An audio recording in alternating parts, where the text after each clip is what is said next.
Okay. I believe we have some members of the public that have their video on that need to be off.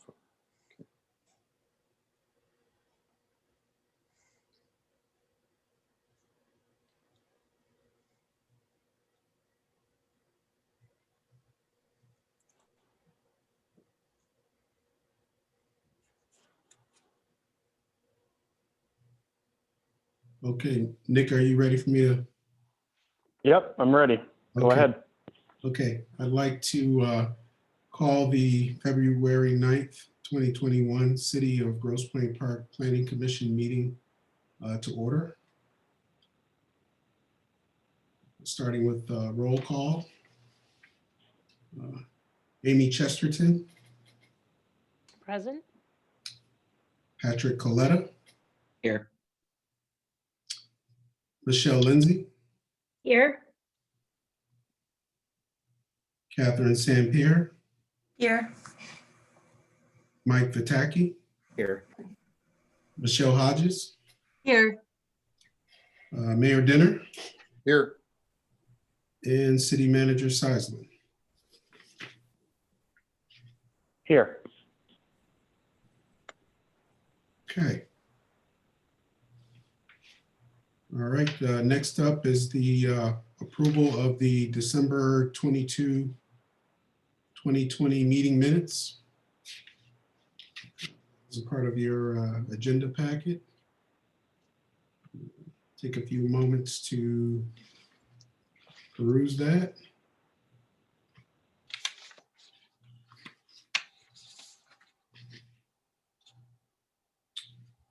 And if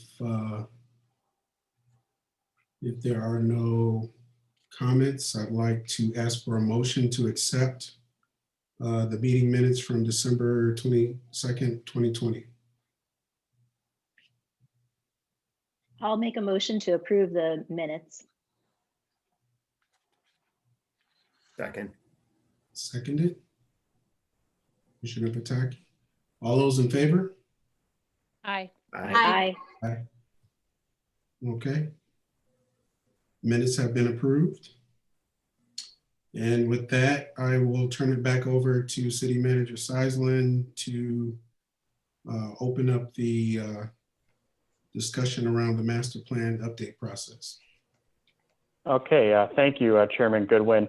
I do want to say I want to welcome two of our new commission members tonight, Commissioner Amy Chesterton and Commissioner Patrick Coletta. Thank you for joining us tonight. So how did we get here today? The latest rendition of the master plan was from 2012. The City Planning Commission saw an update of the master plan and started this process in 2018 and continued into 2019. The Planning Commission established a subcommittee of Malik Goodwin, Dave Gaskin, and Mike Fickney, and I would like to thank them for their efforts in assisting in this master plan process. The Planning Commission held workshops and was provided feedback by the residents, which helped facilitate ideas that should be incorporated into this document. The City Council then directed the city to include a master plan consultant in its development of the master plan. And in doing so, the city developed an RFP. And after a tough decision of all the great consultants we received, the City Planning Commission selected MKSK, who is here with us tonight. So far, we have had thorough discussions and know the best is yet to come, and that starts tonight. No matter if we agree or disagree on the future direction of the city, we have tremendous opportunity, untapped potential, and I know the best and brightest ideas will be incorporated to this plan because we all love Grosse Pointe Park. With that said, I would like to formally welcome Anne Marie Kirby and her team to start us on this journey. And Anne Marie, if you'd like to take it away. Thanks, Nick. Appreciate it. Good evening, everyone. Thank you so much for taking the time to join us tonight.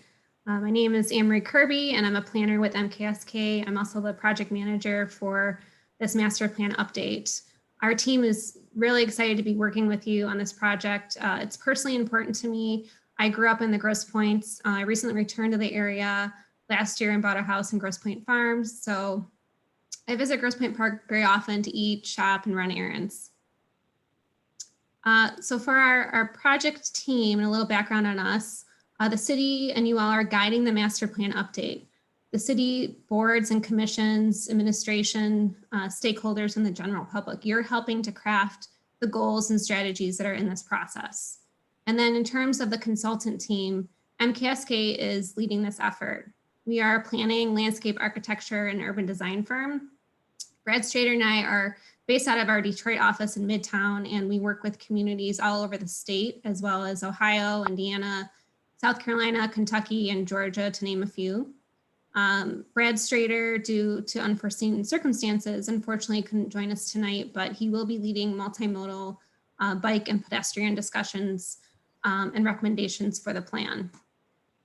Our team is also made up of a couple other firms, including Quinn Evans, an architecture firm. They actually share space in the same building as us in Midtown. They'll be handling the neighborhood and business district design guidelines. And then Gibbs Planning Group is focused on the market study. Bob Gibbs and Andrew Littman are both on the call tonight, and they'll be presenting their findings in the market study, as well as some best practices in the business districts. And finally, I want to introduce Ben Plevsky, who is a transportation planner in our MKSK Detroit office, and he'll be assisting with running things tonight. So before we really dive into the presentation, I want to go over how we'll be gathering input this evening. So during the presentation, you'll see several polling questions boxes pop up, and I'll prompt you to answer and take a few moments to select your answer. These questions are going to start to paint the picture of what your top priorities are in Grosse Pointe Park. We also would like you to leave questions and comments in the chat box. So those questions are going to be collected and then answered after the presentation is done, but prior to the live comments. So once we kind of read off those questions and then proceed with the answers, then we'll go on with the live comments. We have a time limit assigned to allow time for all people to speak. So please raise your hand, and then you'll be able to talk in the order that your hand was raised. So if you raise it right now, you'll be earlier in line to speak. If you're a phone-only participant, you can raise your hand by pressing *9. And then at the very end, planning commissioners will give their input after residents and stakeholders have spoken. And then also, as an FYI, this meeting is being recorded. It's going to be posted to the city's website and the project website so that you can watch it again, or those who weren't able to join tonight can watch the presentation. We also have opportunities after this meeting for you to give input. So an online survey is going to go out in the next couple of weeks. This will be similar to the questions you'll see tonight. And those are that you'll see tonight described in the polling questions. But then there's also going to be several other questions integrated in there to get a little bit more in-depth feedback. So be on the lookout for that survey. It's going to be posted on the project website, and the city will also share out via social media and email. And then if you have additional comments you'd like to be known, you can also email the city manager comments with the email address listed here. And then also we have an interactive mapping tool. Some of you have already used this. We actually already have over 160 comments in there. So thank you so much for using that tool. It's pretty simple and straightforward. Ben, if you want to go ahead and go to the website, we can show you how to use it.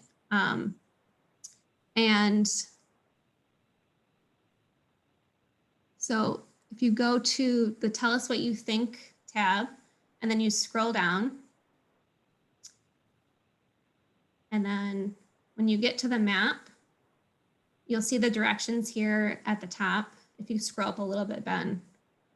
So you click on the little cross in the right-hand corner, and then you're going to input your entry name. So whatever you would like to talk about, and then maybe it's going to be like the address or the location of what you would like to refer to, and then your description. And then you're going to select the map location on the actual map. And then so you just click on the map of where you want to put it. And then you would submit your request. So then you click the submit button at the bottom when you're done.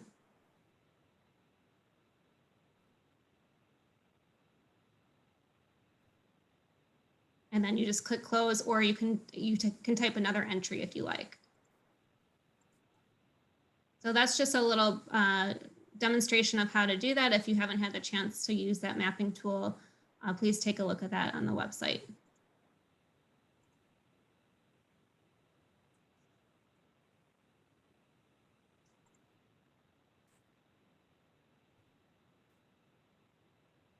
So tonight we're going to discuss the different aspects of a master plan and the benefits of having one, especially for a community that is already built out. We'll also touch upon best practices on different topics and get your feedback on priority improvements for Grosse Pointe Park. Bob and Andrew from Gibbs Planning Group, they're going to be presenting their market findings and best practices for business districts. And then we're going to discuss ways in which you can continue to be engaged in this process and next steps for the master plan update. And then finally, we'll open up the floor for your feedback on key challenges and opportunities. So a little background on how we got here. As Nick mentioned, in 2019, there was the draft master plan was created, but was never formally adopted. So we'll be using that draft plan as a starting point for this update, noting what some of the main goals and strategies were in that plan. And for the entirety of this process, City Planning Commission is going to be guiding the plan and weighing in on the recommendations that are put forth. The schedule that you see on the screen here, this shows the different tasks and components that make up this planning process. So we held a project kickoff meeting last month with city administration, as well as some members from Planning Commission and City Council. This was a logistical meeting to talk about the schedule and make decisions on engagement options and really start to talk about best practices that you're going to see tonight and key issues and improvements to really help us understand what some of the underlying issues and desires are of Grosse Pointe Park. And then the consultants, we went out on a tour of the city towards the end of January to conduct observations. Gibbs Planning Group has put together their market study. So now we're currently in task 4, which is the community vision and values. In total, this process is going to take about a year, which includes the adoption process of the plan. And adoption typically takes around 3 to 4 months long. The state of Michigan requires a certain adoption process take place, including a 63-day comment period. So it can be a little lengthy. So why have a master plan? What are the benefits? A master plan creates policies and recommendations on land use, redevelopment, and capital improvements. And it's really your guiding document to help you make decisions for the next 5 to 10 years. Mature cities like Grosse Pointe Park need to anticipate evolving challenges and trends and plan for change to ensure that future development will complement the existing character and historic nature of this area. And then this is all tied back to engagement. Goals and strategies are coming from you, coming from the stakeholders and the community. The master plan will also provide support for zoning ordinance amendments and your capital improvements plan. These are the tools used to implement the goals and strategies from the master plan. So the state adopted the Michigan Planning Enabling Act of 2008, and this has some requirements for the master plan, for master plans, including that you'll need a future land use map. This is going to be the roadmap for guiding land use and zoning decisions in Grosse Pointe Park. A zoning plan is also part of the master plan.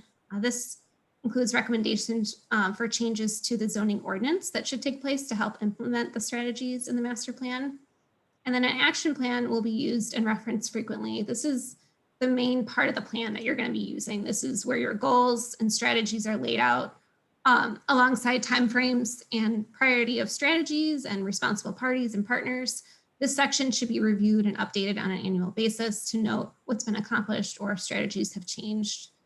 And then the master plan should also promote complete streets. This is ensuring that all modes of transportation are accommodated for safely, good civic design, and upgrades to public utilities. So existing conditions are a really important step in the planning process. We want to see where the city is today and anticipated to be in the future in order to determine what types of improvements need to occur in the plan for those anticipated changes.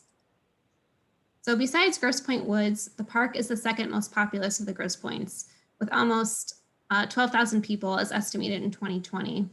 You'll notice along the bottom here that from 2000 to 2010, the population actually shrank significantly by almost 1,000 people. All the Grosse Pointes actually lost population during this time, but have had a slow, steady growth since that time. It's projected that the park will lose some additional population by 2025, but very minimally. In 2020, the average household size is just over 2.5 people, and over 35% of households have children in Grosse Pointe Park. The median age is 44 years old. I do want to point out at the bottom here, this is the last age category, which is 65 years and older. That makes up 20%, almost 20% of the Grosse Pointe Park population. So there are some implications here that you want to ensure that you're planning for an aging population to make decisions about how the age group can age in place. What are improvements and opportunities that may be needed to accommodate them? ensuring safe walkable environments, diverse amount of housing opportunities. Those are a couple of ways of accommodating seniors. Approximately 64% of occupied housing units in the city are owner occupied, and 29% are occupied housing units for rent properties. And then less than 3% are vacant. In comparison, home ownership is more common among Grosse Pointe Park residents than the whole of Wayne County, which is just over 50% of housing units is homeowner occupied. In 2020, the median home value in Grosse Pointe Park was estimated to be greater than $400,000. Home values in Grosse Pointe Park are expected to continue to rise. They're estimated to exceed $435,000 by 2025. And the map here just shows where that spread of home values is across the city. So the age of Grosse Pointe Park's housing stock reflects a more historic neighborhood character, with the majority of housing structures built in 1939 or earlier. And then small pockets of multifamily, duplex, and single-family attached homes are concentrated in a few areas of the city. This is an opportunity maybe to fill in missing housing types in targeted areas of Grosse Pointe Park. And then this next map here shows the existing land use. Grosse Pointe Park is predominantly single-family homes. And then you have your commercial corridors along Jefferson, Mack, Kirchville, and Charlevoix. And then you have some park space and institutional uses. Those are also noted on here.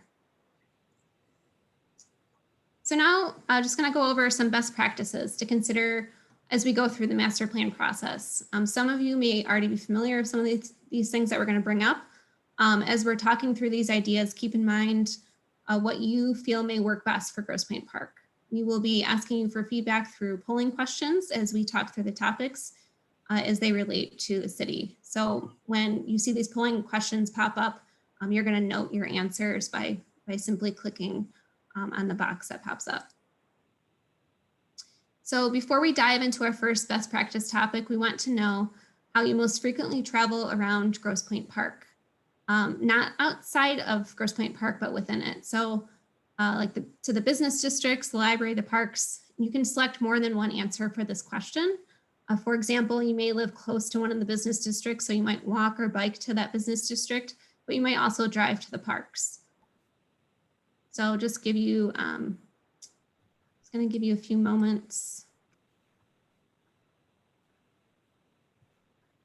to answer this question.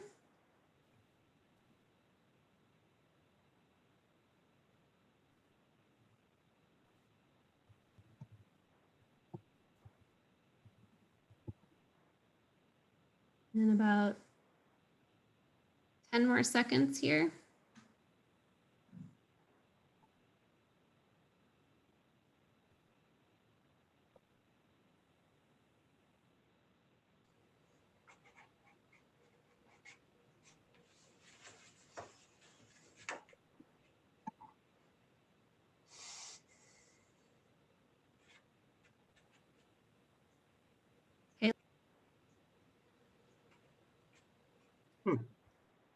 Okay, so it looks like majority of people have said they drive, but there's still quite also majority of people said they walk as well, and there's quite a few bikers in there.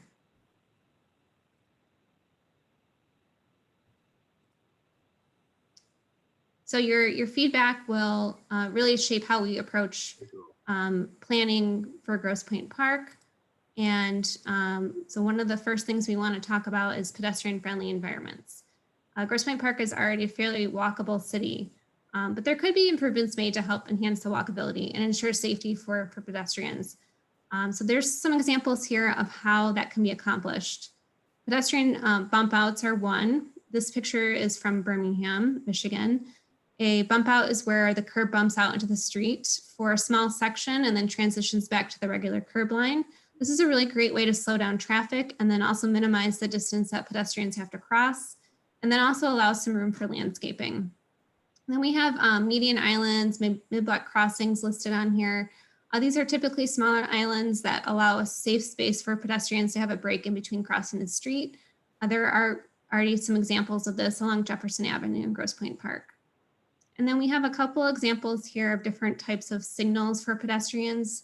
along the bottom. And these are examples of having more prominent signage and signals alerting drivers. And the hawk signal here is operated actually by pedestrians. So it'll only turn red when a pedestrian pushes the button. And then lastly, wider sidewalks and pedestrian zones. These are examples of good street design. This picture here you may recognize is from Kercheval Avenue. So Grosse Pointe Park is already practicing some of these. This is really thinking about and considering what you're already doing right at the moment and how you can improve what you're already doing and where those improvements will take place. So we have another polling question, and we would like to know how you think Grosse Pointe Park can be more pedestrian friendly. So you can choose only one option here. So although all of these may be appropriate, we want to start to get a sense of what people's top priorities are for the park to address. This doesn't mean that only the top answer will be noted. It's just simply a way of starting to prioritize what your desires are. So we'll give you a few moments here to answer.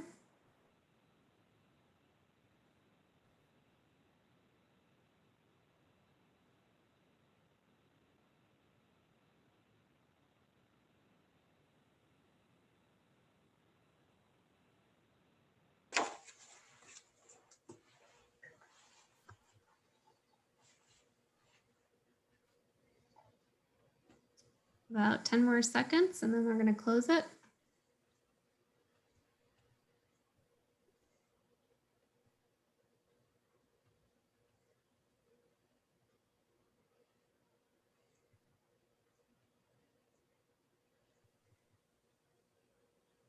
All right. So it looks like the top answer was installing more pedestrian crosswalks, followed by improving existing pedestrian crosswalks that you already have. Thank you.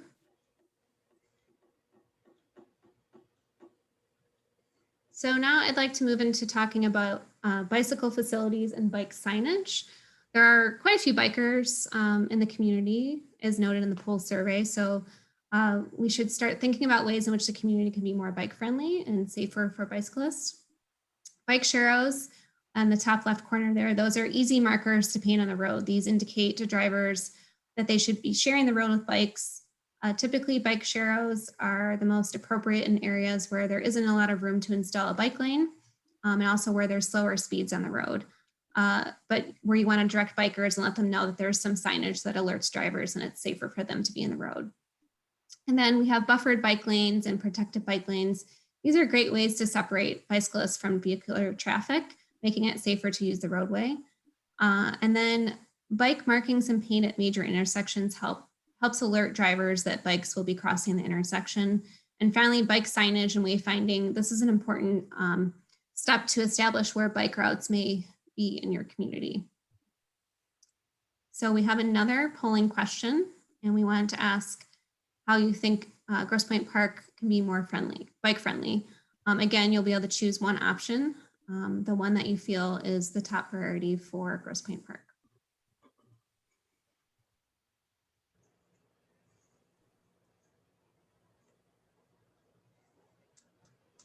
I'll just give you 30 seconds, 45 seconds to answer here.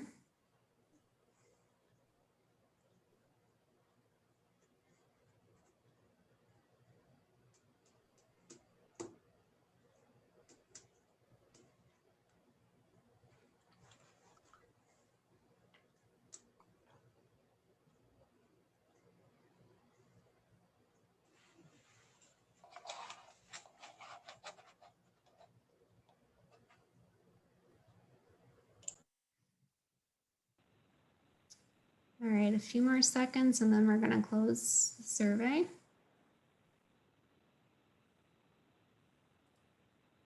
Okay. So overwhelmingly, it was implement bike lanes on major routes in the city, followed by install more bike racks at key destinations like business districts and the parks.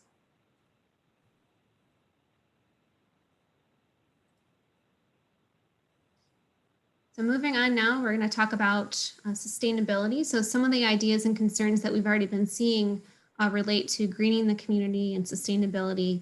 How can the park be more sustainable? What are things that the city can do to improve this? Grosse Pointe Park already has a pretty well-established street tree network, so maintaining and enhancing that is really important. Street trees are not only a welcome part of the streetscape, but they're also a necessary part of our environment. They help collect stormwater runoff and provide shade, minimizing the heat island effect of buildings and pavement. And they can also help reduce energy expenses. Some of the areas of Grosse Pointe Park have flooded in recent years, so thinking critically about how to manage stormwater more effectively is necessary. Beyond just repairing and replacing your underground infrastructure, what are some other methods that can be used to manage stormwater? Low impact strategies like bioswales in median parking lot islands or median islands in the street. These help filter runoff and mitigate flooding in more extreme weather scenarios. And also parking lot pervious pavers or pervious street pavers. These will also assist with stormwater runoff. And then lastly, parks and open space. These are key to a vibrant and healthy community. You already have really 2 great parks along the water that serve the community. So perhaps there are some improvements that can be made at these existing parks to enhance recreational opportunities, or there could be other locations in the city that may be appropriate to add a small pocket park or a gathering space that would be maybe ideal in or near your business district where people already gather. So now we're going to get your feedback about the parks. What are the top improvements for each of the parks, for Windmill Point Park and for Patterson Park? And the items that you're going to see listed here are possible improvements that the city is considering. You may also have your own ideas, so you can note that in the chat box. And then you may choose one option for each park. Again, we're looking to see what the top priorities are.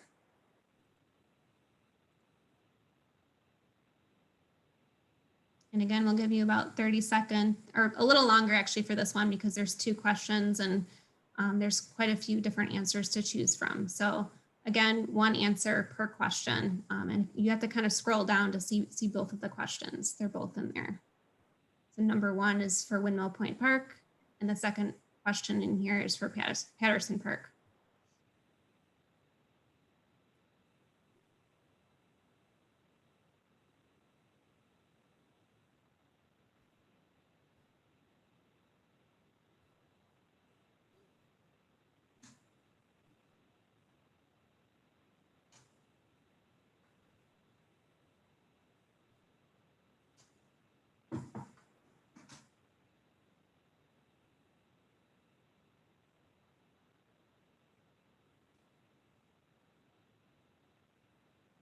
I'm going to give you about 30 more seconds.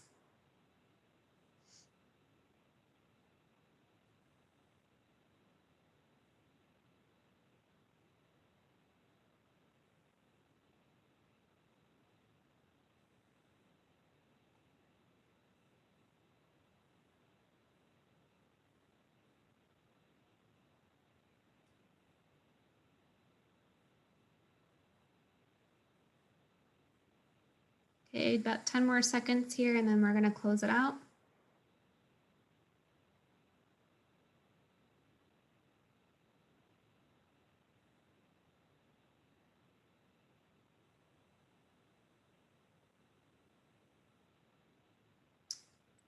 All right.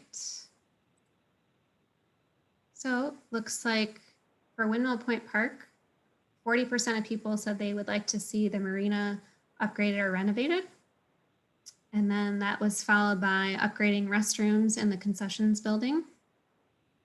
And then for top priorities for Patterson Park, over 30% said upgrade the kayak and canoe launch, followed by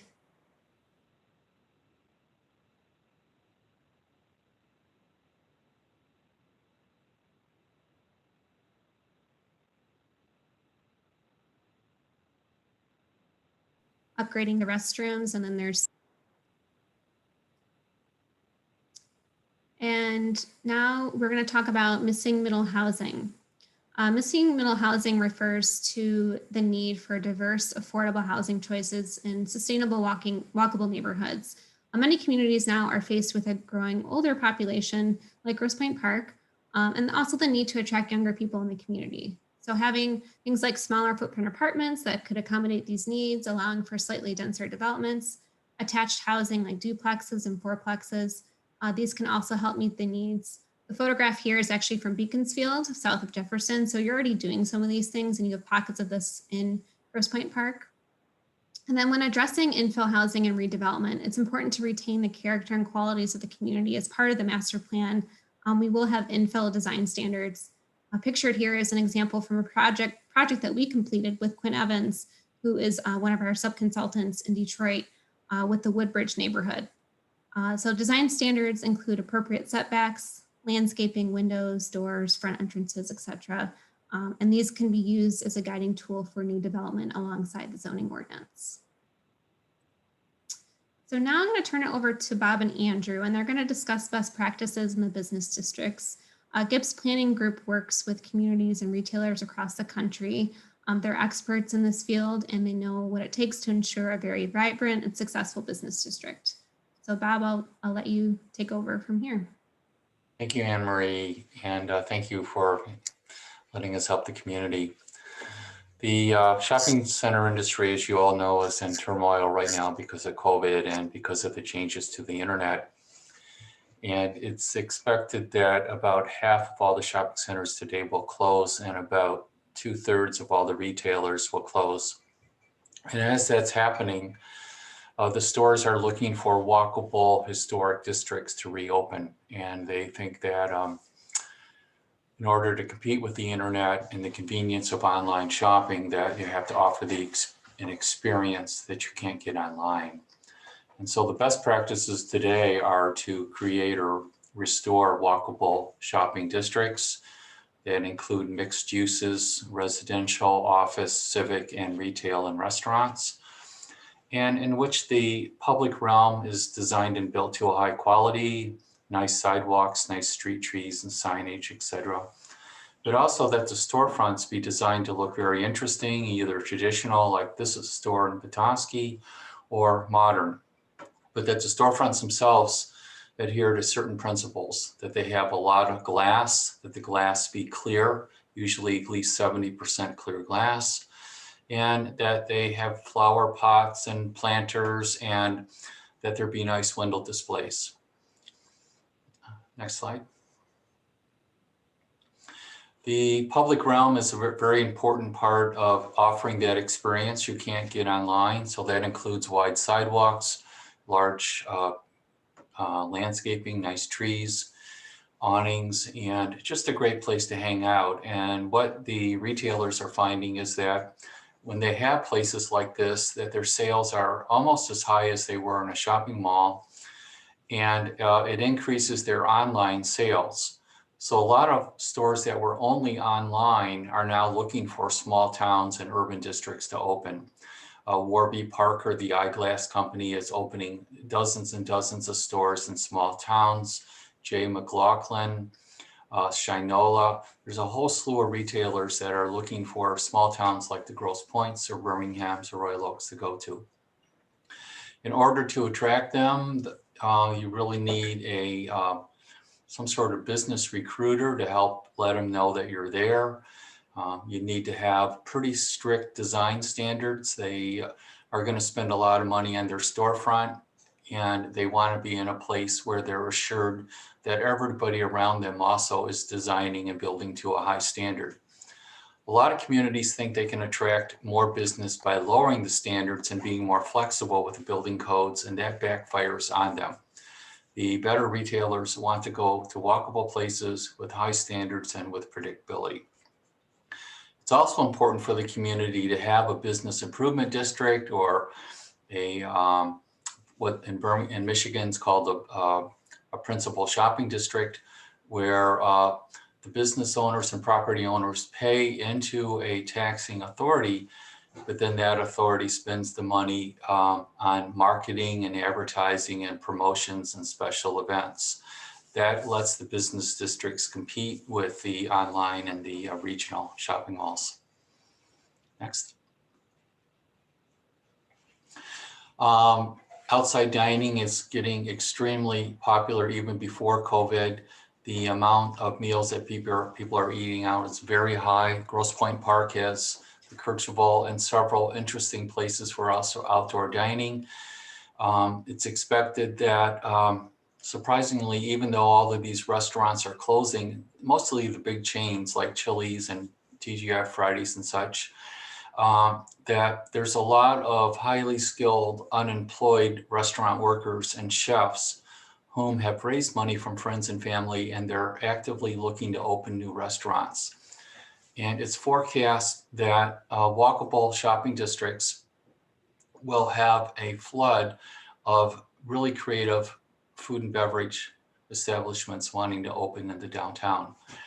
The key there to attract them is to have a database of spaces that are available and somehow to be able to market what spaces you have and whom the landlord is and what the terms are.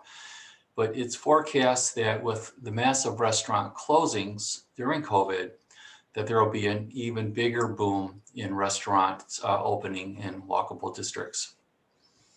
Next. Little things like wayfinding signage for business districts. You are here, here's all our restaurants and our shops are very helpful. These are the new signs in Harbor Springs.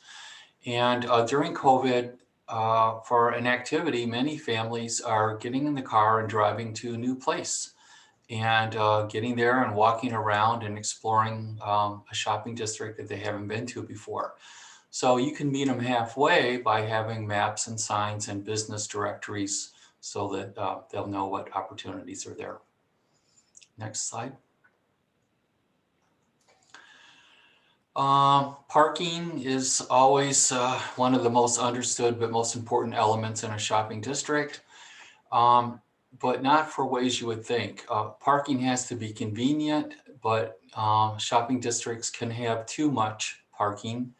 We prefer parking on streets to be parallel rather than diagonal. It makes the sidewalk more walkable, and it makes the street feel more like a street and less like a parking lot. Diagonal parking tends to do that. And surprisingly, the best shopping districts only have about 2.5 to 3.0 cars per 1,000 square feet overall blended. That's less than shopping malls. Shopping malls have about double of that.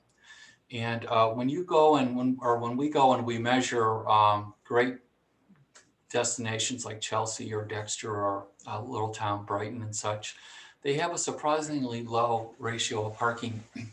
And the theory is that if you have too much parking, that you lose your urbanism and you lose your walkability. Next slide. Art can't be overstated as to how important it is to have a nice civic art of a high quality. It adds to the public realm, and it helps with the placemaking to create a destination that you can't get online. Next. Bob, we're going to pause here really Okay. quick. We're going to take another poll. We want to get ideas from what people think are the top priority improvements for each of the business districts and the business strip along Mac and Cadieux. So there's going to be 5 questions here, and all of the answers are going to be the same for each question. Again, you're going to select one answer per question. We're going to give you a little bit longer to respond to this one since there's quite a bit in there. So we're going to go ahead and launch that poll here. And again, please scroll down within the box. There are 5 questions in the box.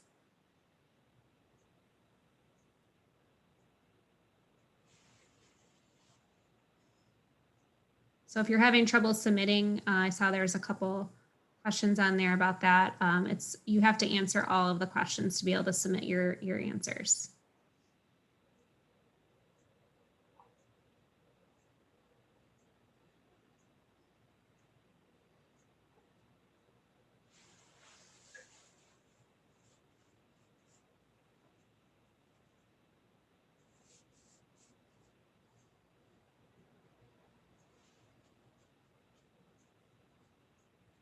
And just so people are aware too, as you're answering these questions or similar questions are going to be on the online survey. So this isn't the only opportunity to provide feedback on this. There is opportunity to provide more feedback. And again, you can use the interactive mapping tool that we have to make some of these notes.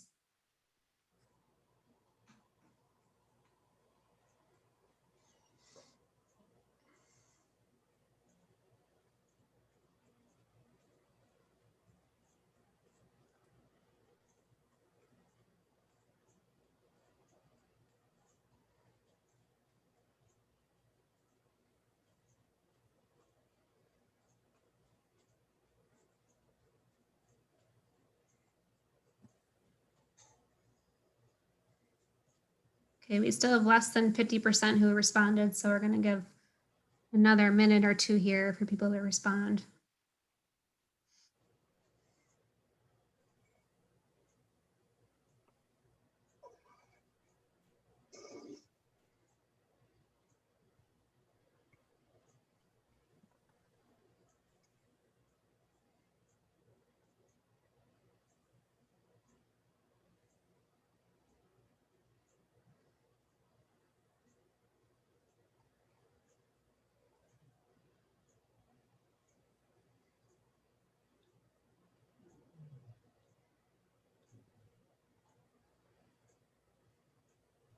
Okay, just about 30 more seconds.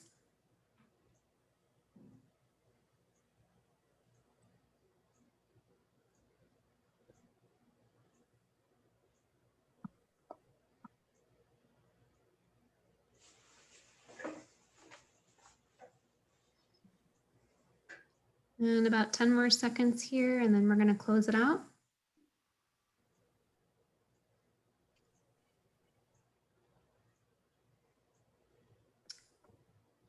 All right. So for the top priority improvement for Mack Avenue Business District, the top thing that was noted here was developing vacant properties, followed by improving the streetscape. And the top priority improvement for Charlevoix Avenue Business District is also developing vacant properties and improving the streetscape. And Kirchable Avenue, again, developing vacant properties and then improving public parking. For Jefferson Avenue, vacant properties, improving the streetscape and improving pedestrian safety. And then finally for the Mack Cadieux Business Strip, this top one is improving streetscape and then followed by upgrading the building facades. So really all great responses. Thank you. Let's stop share. And then Bob and Andrew are now going to discuss the market findings from their study and highlighting the possible additional demand for retail in Grosse Pointe Park. Okay, thanks, Anne Marie. So as part of our scope, we completed a retail market study. And what we found was that for the city of Grosse Pointe Park as a whole, the city as a whole can support up to an additional 45,000 square feet of retail and restaurant space, which could generate as much as $14.8 million in annual sales. Oh, slide. Anne Marie, can you go to the next slide? No, thanks. Yeah, Ben is doing it. Yeah. Oh, okay, sorry. Yeah, so the 45,000 square feet of retail and restaurant space could generate as much as $14.8 million in annual sales now, but this could grow to $15.5 million in annual sales by 2026. So next slide. There you go. So $15.5 million. And this demand, we estimate, could support 16 to 21 new businesses. Next slide. Next one. There you go. 16 to 21 new businesses. And so this demand can be divvied up among the districts in a number of different ways. We estimate that Mack Avenue can support retailers of 15,000 to 20,000 square feet of new retail development. Next slide. And also 15,000 to 20,000 square feet of new restaurants. Next slide. Next one. In terms of Jefferson Avenue District, we project it could support 3,000 to 5,000 square feet of retail. And let's see, the restaurants are the next slide. And 10,000 to 15,000 square feet of restaurants. That's for Jefferson Avenue. And the next one, I believe, is Kercheval. Is that right? Andrew, we need to clarify Next that's slide. in addition to what's there now. That's a new additional businesses. Okay, sorry, yeah, in new additional businesses. Then for Charlevoix Business District, yeah, 5,000 to 10,000 square feet of new retailers in addition to what's there. And then in terms of new restaurants, that's on the next slide. Next one. Same thing, 5,000 to 10,000 square feet of additional restaurant space. And then finally, the last district we come to on the next slide, the Kercheval. So Kercheval for retailers, 8,000 to 10,000 square feet of additional space for retailers. And then for the restaurants on Kercheval, the next one, 10,000 to 15,000 square feet. And so these last slides show our bottom line numbers. This is what we call our Exhibit A at the back of our report. And the Exhibit A, it's on the next slide. The Exhibit A subdivides our findings by retail and restaurant category. So we see here, we start with apparel retailers going down to specialty foods, and then what's circled is the retailer totals. So we are projecting in our study that the city of Grosse Pointe Park as a whole can support an additional 22,700 square feet of retail space, which we project can generate sales. These retailers can generate average sales of $304 per square foot, which would amount to additional annual sales of $7.2 million. So that's on the retail. And then the next slide shows the restaurants on the next slide.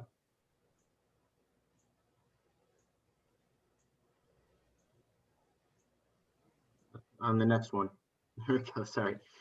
So this shows our projections for bars, breweries, and pubs, full service restaurants, limited service eating places. Oop, sorry, my connection. Sorry, guys. Sorry, guys, hopefully I'm back. Can you all hear me now? Okay, thank you. I got disconnected for a second. So this part of our Exhibit A shows our projections for bars, breweries, and pubs, full service restaurants, limited service eating places, and special food services. And here we see that we're projecting that the city can support 21,200 square feet of additional restaurant space, which can generate sales, average sales of $338 per square foot, which would produce about $7.5 million in additional sales. And just the next slide shows our Exhibit A with the retail and restaurant. And then there's our bottom line number. I was rounding 45,000 to the nearest 5,000, but it's actually 43,900 square feet. So there's certainly room for more retail and restaurant space in Grosse Pointe Park. Thanks. Thanks, Andrew, for your insight on the market in Grosse Pointe Park. After this meeting, there's still going to be plenty of other opportunities to stay engaged in this process. So hopefully most of you had the chance to visit the project website. It's on the link here on the screen. So we're going to continue to make updates throughout the planning process to the website. And then also, as I noted earlier, we have an interactive map where you can place your comments on there. I highly encourage you to take our online survey. We haven't released this yet. It's going to be released soon in the next couple of weeks. So be on the lookout for this. A link will be on the project website, and the city will also spread the word and share the link out. I also want to mention that Bob Gibbs will be conducting a virtual visual merchandising lecture for local retailers.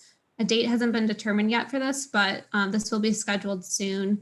It's very worthwhile to attend. He has some really great insight for business retailers. The city will send out invitations for that lecture to retailers soon. And then finally, we're going to hold up to 3 office hour meetings. Anyone is welcome to attend. These will also be virtual and will be based on topics that are important to you. This will allow us to have more in-depth discussions on hot issues and topics that will be covered in the master plan. So no dates and times have been determined yet for those. Those likely will be in March and April. If you're unable to attend one or more of those meetings, that's okay. Those are going to be recorded just like this meeting and then put on the project website.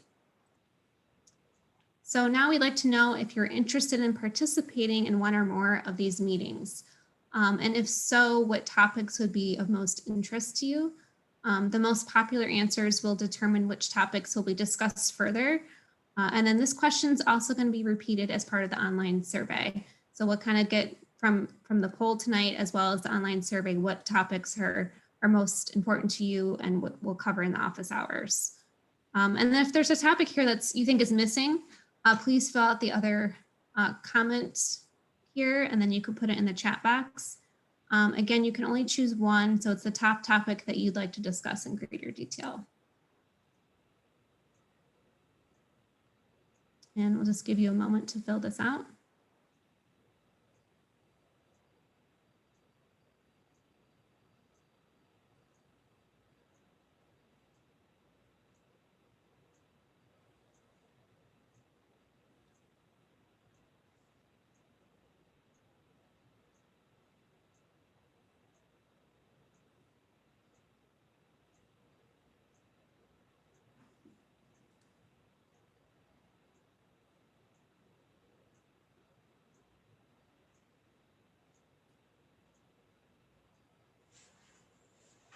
Okay, about 10, 15 more seconds.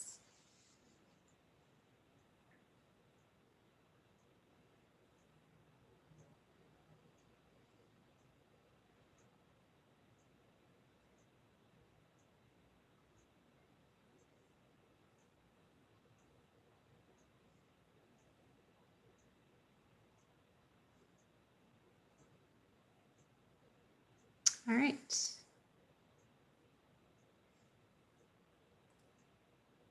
So about 75% of you indicated you'd be interested in participating in one or more of the office hour meetings. And then topics so far, and these aren't necessarily what's going to be chosen. Again, we're going to have this on the online survey, but so far opportunities in the business district is a top topic, as well as missing middle housing and then walkability. And then we also have your other comments here, so we'll take a look at what those are too.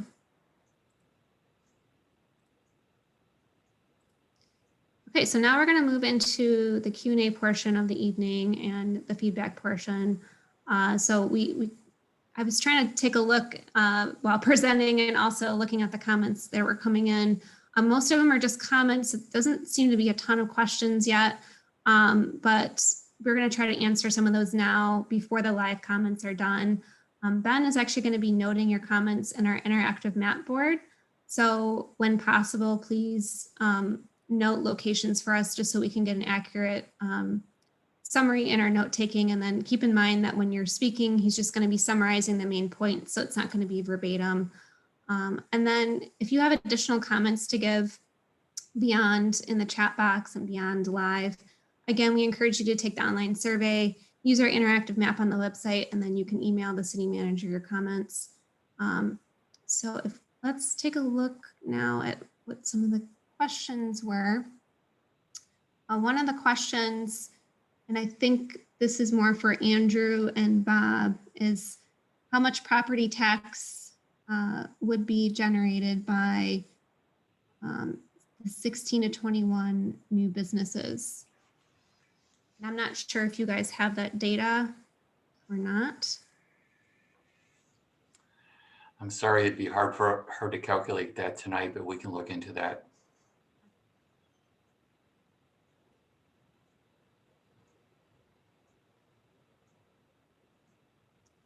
And then someone else mentioned too that they thought the business recruiter idea was a good idea, and you know, asking about couldn't we partner with other points in the chamber to have someone or a team to do that. So I don't know if someone from the city like Nick could kind of speak to that. I don't know if that's already been looked into or not.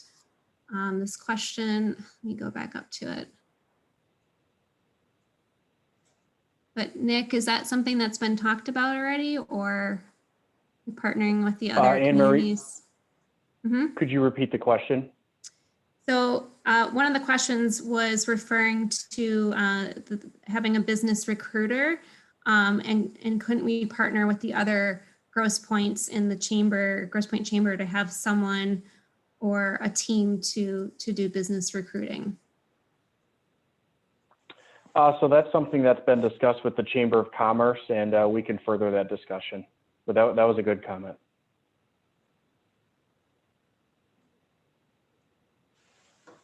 And then another question was about the Mack Avenue retail. Someone mentioned that the city said the land next to the new bank could not be developed. So again, Nick, is that something that you want to speak to specifically? Can you speak to that? Yeah, so I believe what that would be the new public works building that's proposed by the city.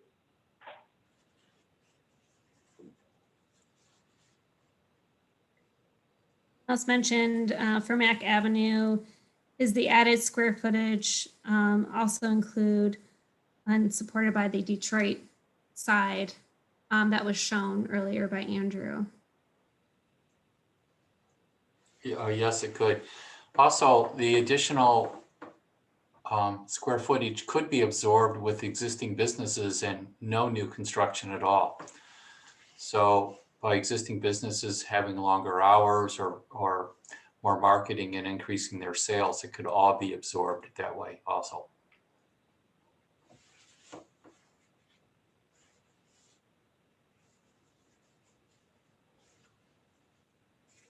Someone else asked, is the supportable new square footage estimated at 45,000 include currently vacant properties, or is this new construction above and beyond existing buildings? That's the amount of square footage that the market would support. It doesn't necessarily mean that there's that amount of vacant square footage or that there's vacant property that it could be built on. That's the market itself, the demand. A resident asked, will we be exploring public housing? I'll defer to the city on that one if that's, certainly we're kind of looking at all topics, but focusing in on certain things that pertain to the master plan itself, but public housing could fall into that. But I will defer to the city on that question. Yes, thank you, Anne Marie. So certainly that's something that we're looking forward to in this discussion with the master plan, looking at what the needs and requests are from the community. I know I've seen a lot of senior housing options as something discussed as well, and something we will certainly look into. Another person asked a question about what are the ways to improve walkability and consistency of the Jefferson Business District. They said it feels like a mismatch of businesses interrupted by a gas station is pretty unpleasant to walk along. Again, so some of the things that we had shown earlier in the presentation, talking about how to improve walkability in areas like Jefferson, and adding things there to make it safer and more enhanced to walk along. So those are different things we can look at. You know, filling in vacant properties and looking at added streetscape and possibilities of, you know, widening the sidewalk where it's appropriate. Those are all different methods of kind of enhancing the pedestrian environment. Another person asked, what are your thoughts about how we can encourage a more blended border with Detroit? This is a great question. We reached out to a couple of employees at the city of Detroit and invited them to this meeting. I'm not sure if they're here or not, but we did want to make sure that the city is engaged with us as we begin this master plan process. And part of that is starting those conversations with them right now as we're going through this master plan update. It's a great opportunity to work with them. What cities do you compare Grosse Pointe Park to for the possibilities of where and how we can grow? So we typically, when we're comparing Grosse Pointe Park in terms of existing conditions, we look at comparing them to the other Grosse Pointes, but then also looking at best practices in other cities. And it really depends on what kind of comes out of these initial conversations, and that'll help guide us in what best practices and what types of things and improvements that you're looking for. And that'll guide us into what other cities that we would compare you to. And those will be included in the plan. Another person asked, I don't know the history, but why is a water line to the lake not at all accessible to the public? No swimming or beach options. The sand and area like that on Belle Isle is so popular. I will defer to Nick on that question. I'll probably have to get clarification too. I'm not sure what they're regarding a water line to the park. Was that the question? I think they're saying, you know, there's no swimming or beach options right now. Oh. Okay, yeah, no, certainly I think, you know, that's something that within the master plan we'd have to take a look at and consider.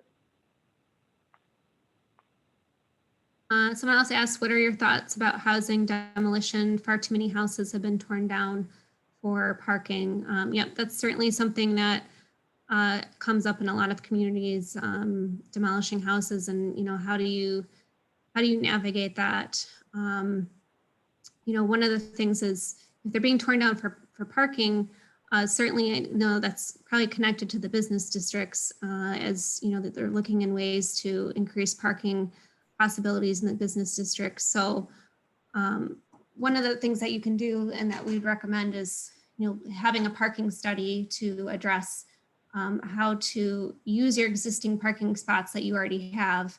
What are ways that you can make sure that you have the right turnover of those spaces, so that you don't necessarily have to tear down houses to create more parking. And then where you might be doing that, making sure that those locations make sense and are appropriate. So all I'm doing is just looking at the questions. So all your comments that you have, we'll be downloading all of those and putting those all into a spreadsheet. So we'll be noting all of your comments. Someone asked, can the city consider purchasing and raising the property at 502 Alter? So again, that's something that we'll just note, and that's something we can look into as part of the master plan. Should we abandon one retail district and concentrate our efforts on the remaining areas? I'm not really sure what that's referring to. but I would defer to the city on that question. I don't know that we're suggesting to abandon any of the retail districts. No, certainly not. I think for this, you know, when we talk about improvements to the business districts, we're you want to look at all of them and then figure out what are the priorities for each one. And that's what we're doing as part of the master plan. How can we improve and incentivize more environmentally friendly practices throughout the city? So one way you can do this is through your zoning ordinance. You can incentivize doing things like electric vehicles charging stations in a parking lot, or having these low impact development strategies that I talked about, like the bioswales and pervious pavers. Those can be in your zoning ordinance, either encouraged through incentives or you can require them. So that's one way of incentivizing. And by incentivizing, I mean, you could, for example, say, maybe you would have less required parking spaces, but that's only one incentive. That's sometimes what communities do. But those are things that we can look into for sure. Someone asked, can you say more about how the projections were derived? It seems like just about every small downtown is struggling to support businesses. So the high numbers that the market would support seem unrealistic at first glance. So I'll defer to Andrew and Bob on that question. Well, Grosse Pointe Park is really unique in that it has 4 really viable commercial districts, all of them walkable. So it's really got a lot of advantages over a lot of the suburban shopping centers in the area. And then just the whole general Southeast Michigan area lacks very many great walkable shopping districts like the Grosse Pointe. So we think there's a lot of opportunities should the community want to have more restaurant and retail space there. Great, thanks, Bob. Someone asked about the zoning code and if it allows for higher density senior housing. I'm not certain. I'd have to take a look. I haven't, I've taken a look at the zoning code, but not as closely as I'd like to at this point in the process. So that's certainly something I can look at. I don't know, Nick, if you can speak to whether or not this is allowed at the moment. It depends on the district, or, you know, we have a one family residential, 2 family. In regards to senior housing, I don't think we have anything specifically to that, but this is something that the city is interested in exploring regarding our zoning code, regarding those updates.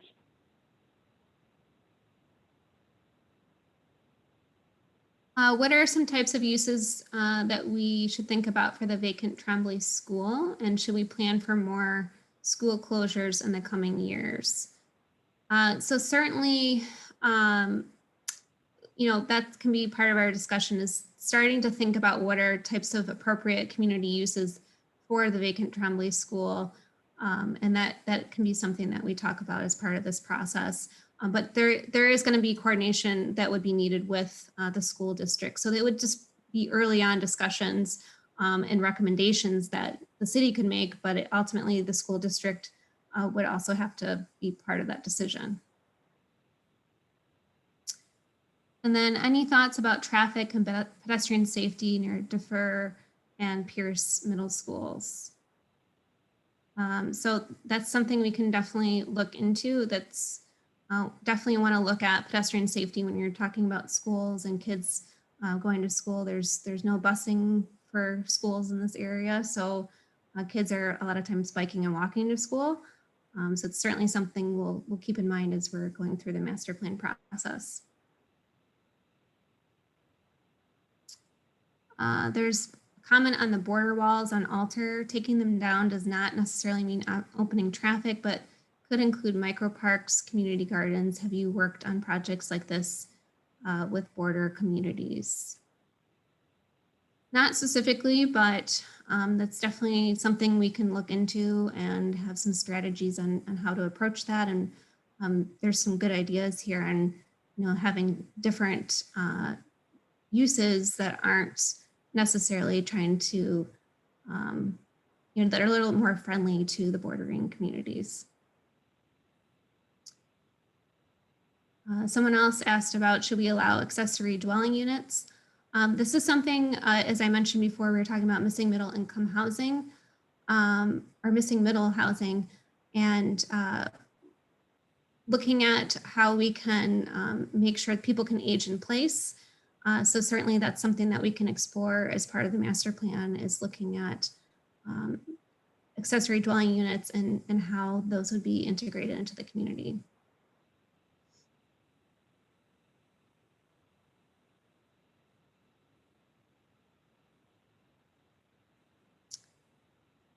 Let's see, just looking for some questions. We've had 150 to 160 people on this call. How would you rate the numbers tonight in terms of engagement? What is your percentage of engagement for this process? I'll defer to the city on that one, because you guys know if that's a good amount of people who usually turn up to these meetings.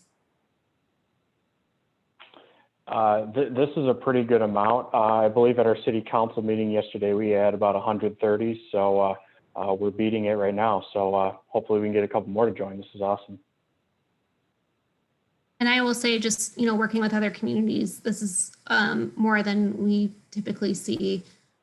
It just really depends on the community that you work with. And yeah, to me, it's pretty good numbers. Sometimes you only get 30 people to show up. So thank you again for attending tonight.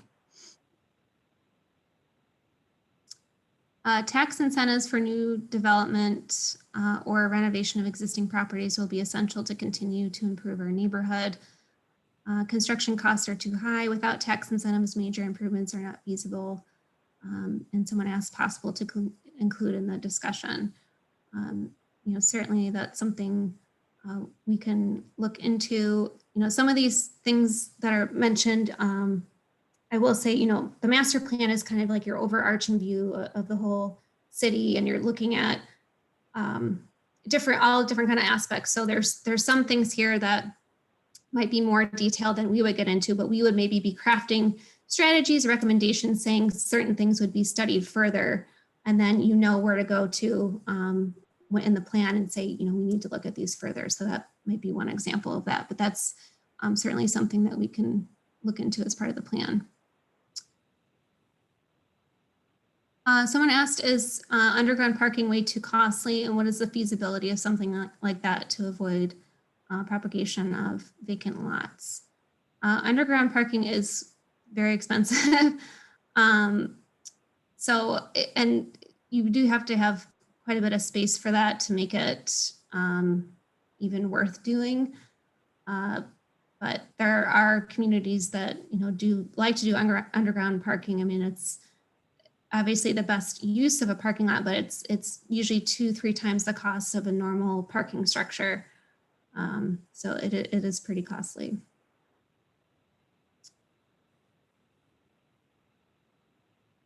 So looks like the rest of these are mostly just comments.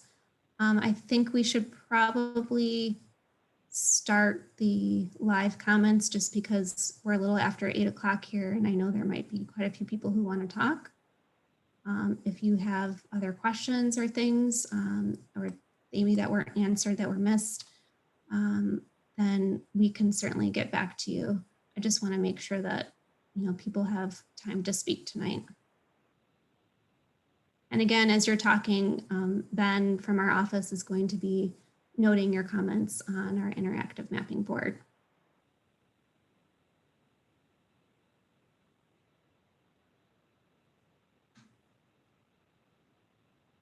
And we do have a time limit here for each person to talk, so you'll have 2 minutes to talk. And then Leah, I believe, is going to be unmuting you in the order that you had raised your hand. And again, if you get cut off, like, we're not trying to be rude, we just want to make sure everyone has a chance to talk tonight. And if you have additional comments, please submit those in the chat box or by emailing the city manager. Or again, you can submit your comments as part of the online survey that we're going to be sending out. And there's a lot of different methods for getting feedback.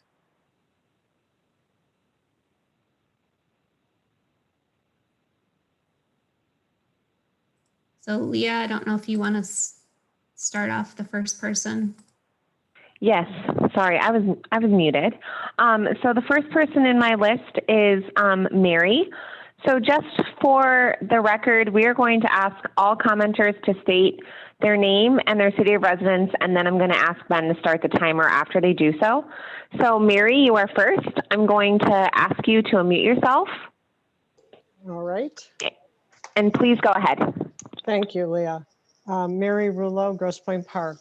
Thanks, Anne Marie. You and your team have given us just an enormous lot of data and information to chew on. Very well done. A lot of the things I had on my list, I've already checked off because you've addressed them, but just some ideas going forward. On the population data, I find the 18 to 64-year-old demographic, which is 60% of the population, kind of a big cut. And I think if you look within that, that's a really big swath. So I'm hoping we can maybe fine tune that a bit, especially when it comes to housing. With regard to housing, I'm really glad you addressed missing middle. And again, hopefully when you get into that part of the analysis, we'll get some more data about exactly where the gaps are, whether it's in locations of the city and or different price points. Things like, is there a path to ownership from renters in the city? I found almost 30% rental rate, much higher than I expected. That has a lot of implications for the city moving forward. And finally, you mentioned the parking study, and I was going to raise that as well. So it sounds like that has not been resolved. I would certainly hope that would be. Without a parking study, I think a lot of what we hope to accomplish here would be really questionable in terms of its outcome and its success, frankly. Parking is the key to a lot of that. Thank you very much.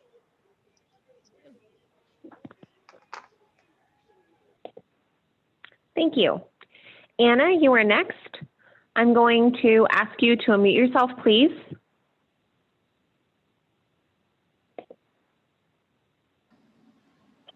And please go ahead. Thank you, Anna, Grosse Pointe Park. In 2015, when we considered having a dog park inside our city, we did everything right. We hired, we got a professional consultant to draw up a design. Public was made aware of it, and we knew what the cost would be moving forward. In 2019, there was no public engagement. Nobody knew that there was going to be a vote on a dog park. There was one donor, and the cost to design it was only $100,000 versus the $400,000 that was proposed by Sue Grissom. City Council just pushed this through, and now the one donor who had offered $125,000 rescinded her or withdrew her donation, and now the landscaping company is designing it and offering up the materials and the labor, and to maintain it for only 24 months. So we don't have any costs associated with what the maintenance and the upkeep and replacing the urinated shrubs and the sod would be. So in my opinion, we should keep dogs out of the park for people who are afraid of dogs, for the safety of all residents. A dog park inside Patterson Park does not complement the existing character of Patterson. It's not a quality build, and it's not sustainable for our community inside Grosse Pointe Park. Thank you. Thank you. Brian, you are next. I'm going to ask you to unmute yourself, please. And please go ahead. Okay, thank you. Very excited to see this planning process getting underway. So this has been something that a lot of residents have been asking for a long time. So I'm very excited about this. A couple of things that I wanted to touch on that I would want to make sure are included in the master planning process. One is a section on process. There have been a number of projects that have come before the city where there seems to be very little process known to this. The bylaws and the guidelines don't seem to speak to process. So there's things not going through a predictable process, causing a lot of frustration with residents as well as elected officials. So I would like to see that be a part of the master plan process that we have clear defined processes for business owners and residents to follow, and for elected and appointed officials to follow.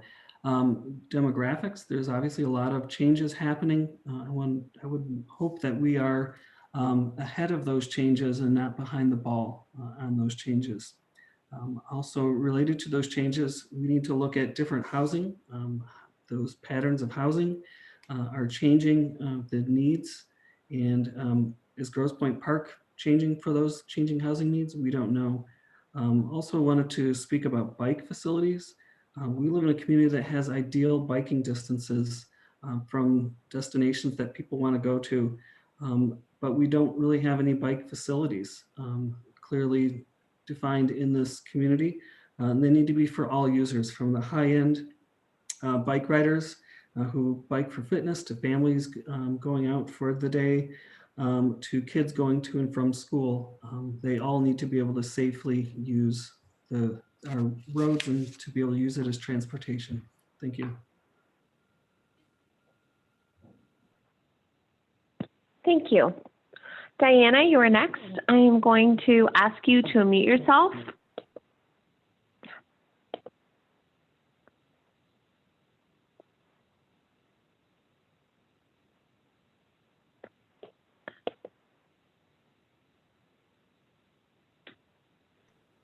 I got Okay. thought I'd unmuted. So I'd like. Yes, no, please go ahead. Okay, I hope that the plan will address the ways that the city can support aging in community. As a senior citizen who owned a home for more than 3 decades here, when we decided we didn't want to be in charge of upkeep of that home, there were very few options for us to stay in the community. And it's important for us to do that because we have grandkids. And I know many of my peers are in similar situations. So I think a robust aging and community plan would help us turn over the housing stock and make more room for more families come and build the size of our community. Thank you.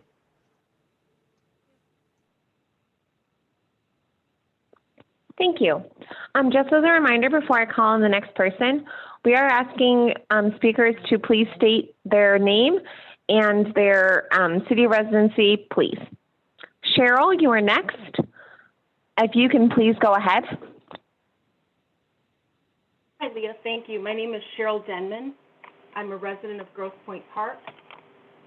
Anne Marie, you have shared as host a most professional and thoughtful presentation. Thank you to you and your team. That was wonderful.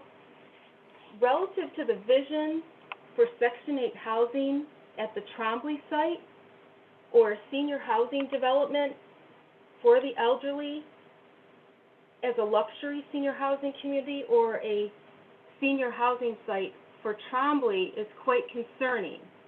If there was such a need for senior housing, a real estate developer would have suggested it for somewhere in Grosse Pointe Park. Nobody has.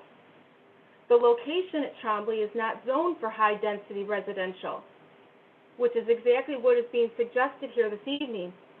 Is this a backdoor way to introduce low-income housing into Grosse Pointe Park, south of Jefferson, Section 8 housing? The traffic and the related congestion and noise associated with a higher density development are entirely inconsistent with this area of Grosse Pointe Park. At most, zoning should be single-family homes that are consistent with what is already in Grosse Pointe Park, south of Jefferson. Didn't Council Member Reed agree to head up efforts to save Trombley as a school? Has she accomplished nothing? Thank you. Thank you. Thank you. Joe, you are next. I'm going to ask you to unmute yourself and please go ahead. Hi, this is Joe Gleason. First of all, great presentation tonight. Very well organized, very positive and greatly presented. I was great to see some of the discussion centered around our aging population and addressing their needs as part of the planning going forward, as Anna spoke about earlier. And it's hard for both her and I to talk about this. Anna's daughter was attacked severely this summer with a dog and requires plastic surgery. And studies across the country suggest overwhelmingly placing a dog park in a community park that's designed for children with special needs in our aging population is not the place. And Anna's concern about the past dialogue that talked about a park and was overwhelmingly denied about putting it inside of Patterson was suddenly vetoed when a donor stepped forward and offered to pay for a dog park, and it was rushed through without proper notice to the community. And those supporting it gets active online. I just ask, as part of this process, that the current plans to begin a dog park that's poorly planned in Patterson be put on hold and reconsidered as part of the master plan and contains valuable feedback from our community. I mean, I walk there with my mom on a regular basis. She would have not a chance in defending herself. All three of my kids have been attacked by a dog by people who said their dogs are great.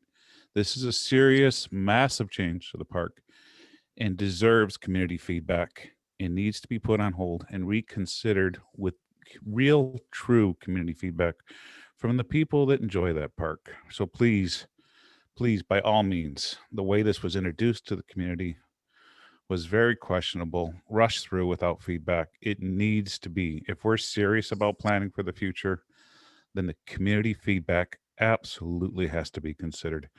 Because if we move forward as planned, we know for certainty a young child or a senior or child with special needs. Mr. Gleason, I'm sorry, but I'm going to have to cut you off. Thank you.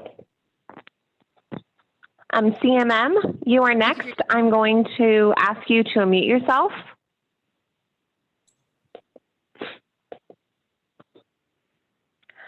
Sorry, we pressed the button. Yeah, please go ahead. Hi, my name is Colin Mulder-McComb. I'm a resident of Grosse Pointe Park. I have three concerns related to the master plan. First, are there going to be sustainability initiatives in place for this? And if so, how would we get those implemented?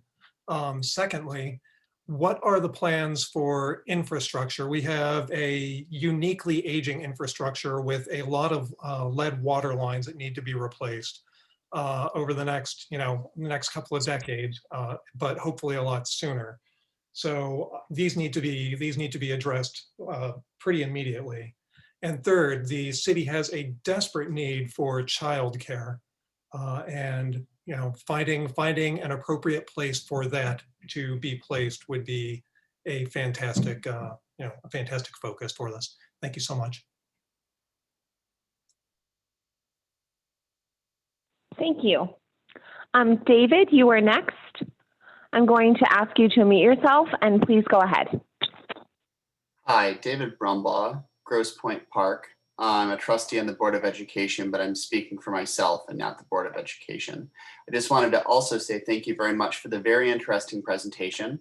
And just note that this year we've had a very successful early education pilot at Trombley Elementary. And the school district has been enrolling for that next year. There, of course, is as another commenter mentioned, a desperate need for early education and childcare in Grosse Pointe.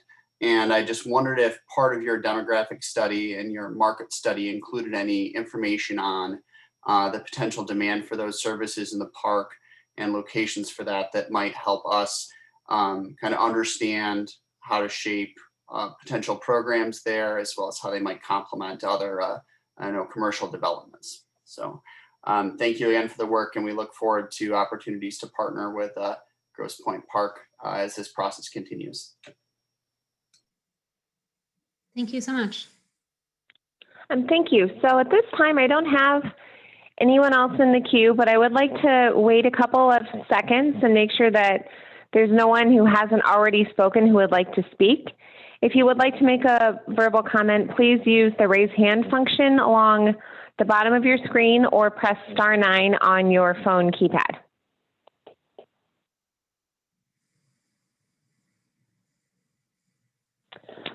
Emma, you are going to be next. I'm going to ask you to unmute yourself. Okay, Emma, I see that you lowered your hand. So John, I'm going to ask you to speak next. What? Hi, I'm John Callis in Grosse Pointe Park. And my concern is probably not for the MSKS group, but for the city and the Planning Commission in particular, and the city councilors and/or city manager.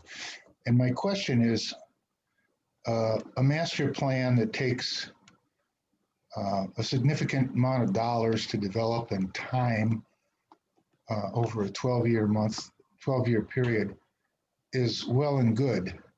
But to what degree is the city intending to support the master plan that is finally developed? To what degree will the city use the master plan to make the changes that we have all come together to decide are necessary?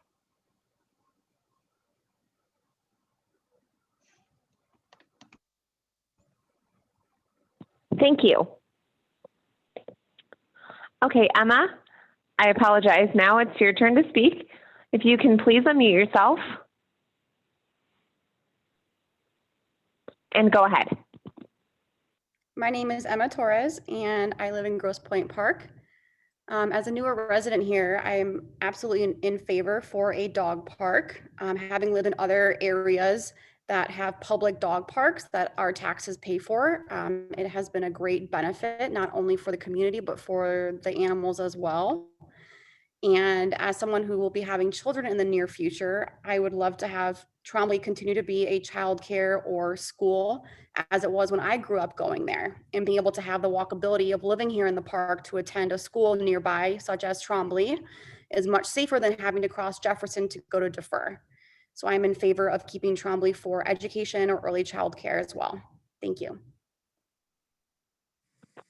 Thank you. So once again, I don't have anyone else in the queue. So I'm going to wait a couple more seconds just to make sure that there's no one who hasn't talked who would like to. So *9 or use the raise hand function in Zoom, please.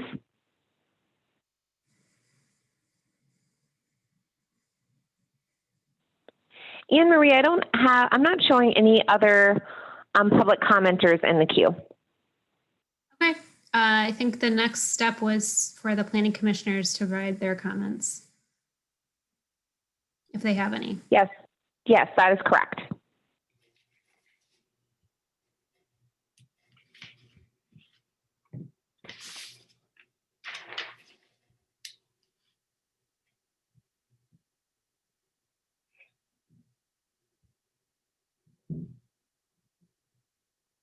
Well, I'll just go ahead and thank the MKSK team for a very thorough presentation. And I appreciated the way that you facilitated the public as well. Thank you. Commissioner Lindsay, do you have any comment? I do. Thank you, City Manager. First, I want to thank Anne Marie and the entire team at MKSK.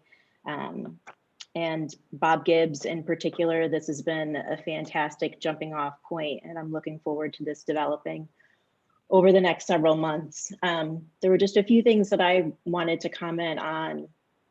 You know, the master plan is our opportunity to look at where we are, where we've been, and how do we move forward over, at the very least, the next decade, and how can we attract new families to our community, and how do we best serve our current residents. I'd like to thank Ms. Kohler, Diana Kohler. You had a great phrase, which was age in community versus aging in place. And I know that that's a discussion I've had with a lot of people in town, is how can we help meet the needs of our senior community? We have very active baby boomers here in Grosse Pointe Park. So we want to make sure that we are trying to retain those residents and meet both your housing needs for recreation and services as well. A few other things I just wanted to touch upon. Again, going back to what Board of Ed trustee Mr. Brumbaugh said about Trombley, I am on the Trombley ad hoc committee, I guess you would call it, for the city of Grosse Pointe Park, along with Council Member Hodges and Council Member Reed and our city manager, Mr. Seisland. As of right now, Trombley is still owned by the Grosse Pointe public school system. It is not our property. It is zoned as single family residential, and it is currently in use. There are children in the school, and I know the school district is pursuing some partnerships with perhaps other nonprofits in the area to keep that building open and kind of as a community hub. So there's been no discussion to my knowledge of senior housing at Trombley, nor has there been any discussion of public housing at Trombley. So I wanted to clarify that point. And the last thing I wanted to kind of come back to again was retail. I'm very excited to hear that our community can sustain more restaurants, more retail. I would love to kind of open up that conversation with both the property owners and the business owners in our business districts. How can we continue to encourage ground level retail and restaurants with second floor offices or apartments, kind of that mixed use density that several of you in the chat have talked about?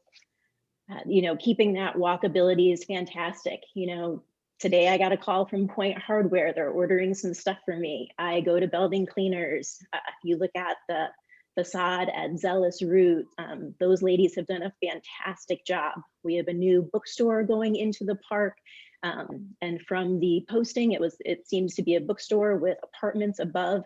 Those are the kind of things that'll continue to not only benefit our residents, but draw people in so they can spend some money in Grosse Pointe Park. So thank you, everybody. Thank you for your participation and looking forward to continuing this process. Thanks so much. Thank you, Commissioner Lindsay. We're just going to go down the roll here. So Commissioner Chesterton, do you have any comments? Yeah, just a few. Thank you so much, MKSK and Gibbs Planning Group. This kind of open discourse has been a long time coming in terms of a master plan effort. I mostly wanted to thank everyone that is taking time out of their evening. This is very well appreciated, especially to all of the comments. And please know that I think you've seen many ways for the comments to be collected. We are going to be grabbing those through the Miro board when you saw comments, through the chat, through the polling, and as Anne Marie mentioned, there'll be lots of opportunities in the future. I would like to ask Chairman Goodwin or Anne Marie. I saw a couple notes in the comment, and there were excellent notes about how do we ensure that there's non-digital ways for others to get involved. That is something that we will continue to explore. If anyone on the meeting tonight would be willing to be a senior or an ambassador or a disabled ambassador to assist with someone to get their comments, and that's something that you would be willing to do, please reach out. And that's definitely something that we will be looking at. Definitely wanted to thank Bob. For those of you that don't know Bob Gibbs, he is a international expert that just happens to live in Metro Detroit. So we're very lucky to have him. The importance of preserving walkability is incredibly important. If we don't have things to walk to in the future, we are not going to have a walkable community. I also wanted to note a couple other, the chronic need for senior housing, age-in-place housing, and childcare was definitely heard. And I did see a lot of notes in the chat about form-based code. Form-based code, or a picture of the way things want to look rather than an arduous zoning code, is a great way to think in the future. It's something that's probably many years out for Grosse Pointe Park, but as we saw in the City Planning Commission meeting in the council meeting last night, there are lots of opportunities for variances, and we want to make sure that we have clear and predictable expectations for the community. So I can't thank all of you enough for spending your time this evening. Thank you. Thank you, Commissioner. Thank you, Commissioner Chesterton. So just to reiterate, if you are interested in doing any of that outreach like Commissioner Chesterton talked about, please send an email to the email address Anne Marie referenced earlier, which is citymanager, all one word, at grossepointepark.org, and we will coordinate with MKSK. So the next commissioner is Commissioner Coletta. Do you have any comments? Just briefly, yes. Thank you, Anne Marie and MKSK, for the presentation. It was a lot of information. And it's a wonderful start to all of this. And as we all know, there are a lot of passionate people in our city with a lot of great ideas, and hopefully we can find ways to address and incorporate all of the ideas and the concerns that everybody has. Thank you very much, everyone. Thank you, Commissioner Coletta. Commissioner Santerre, do you have any comments? Yes, just a little bit. Thank you to MKSK for a wonderful presentation. I really appreciated all the details of it and the engagement with the polls and whatnot. Also, thank you to the community for such a high participation rate. You know, we even got some anecdotal data on that compared to some other areas. But to echo what some other people said, I want to ensure that we aren't just getting this through digital ways. Even with COVID, I think we can find a way to engage population that may not even know that this is happening. You showed in one of your graphs the percentage of people that own versus the percentage of people that rent. And I'd love to ensure that we're capturing the thoughts of people that have chosen to rent here, not just own, because those renters could be future homeowners. And even if they are, you know, renting at this time, I still want to make sure that we are taking their thoughts into consideration. Absolutely agree on senior housing and also early childhood. It's a priority for many people when they're even looking to move here, that they're not even able to find childcare. There's simply not enough, and it's not just Grosse Pointe Park, it's throughout the points. And I think we could really become a leader here in Grosse Pointe Park with a robust early childhood program available, not just through something like Trombley, but private centers, you know, within the city and within potential mixed use developments in the future. So thank you again. Thank you. Commissioner Vitaki, do you have any comments you would like to share? Yeah, just a couple brief ones. First of all, I'll echo what everyone else has said and thank MKSK for a great presentation, a lot of good data, and thank the community. I thought it was a great turnout. Many more people than I thought would join, so I appreciate that. Just as sort of a general comment, I think, you know, we heard a lot of great ideas, and sort of in my mind, I kind of put them into two separate buckets. There's sort of new ideas or new things that we haven't done before, might not have tried before, that would be, you know, maybe primarily centered on attracting new people to the community. And then there's things that are more oriented towards maintaining or leveraging the assets we already have. You know, I think one of the decision points that we're going to have as we implement this plan is how much we're going to allocate to those different types of ideas. And I want to make sure that there's balance. You know, we have great existing assets here. We have the parks, we have the marina, we have a boardwalk, we have great existing retail. And I want to make sure that we don't lose sight of that. I think we can attract or build new things and maintain existing assets. They're not mutually exclusive, but I just want to make sure that we don't lose sight of the things that we have and make sure that we're investing enough in you know, our existing infrastructure. You know, I think we can do that, but I just want to sort of put that on people's radar. Apart from that, thanks again, and I really appreciate the presentation. Thank you. Councilmember Hodges, do you have any comments you would like to share? Yes, Leah, thank you. And thank you to the community tonight. This is an exciting pivot point. And I'd also like to thank Chairman Goodwin for his leadership hitherto and the work that's been done on the original draft that's provided a really good starting point tonight. So I appreciate that. And certainly to the community, because engagement is a fundamental element. So thank you to all who have been here tonight, and thank you to our staff team for getting us to this point as well. Feels to me as if we're at a real turning point, and by working collaboratively, we'll really set the stage for a bright future.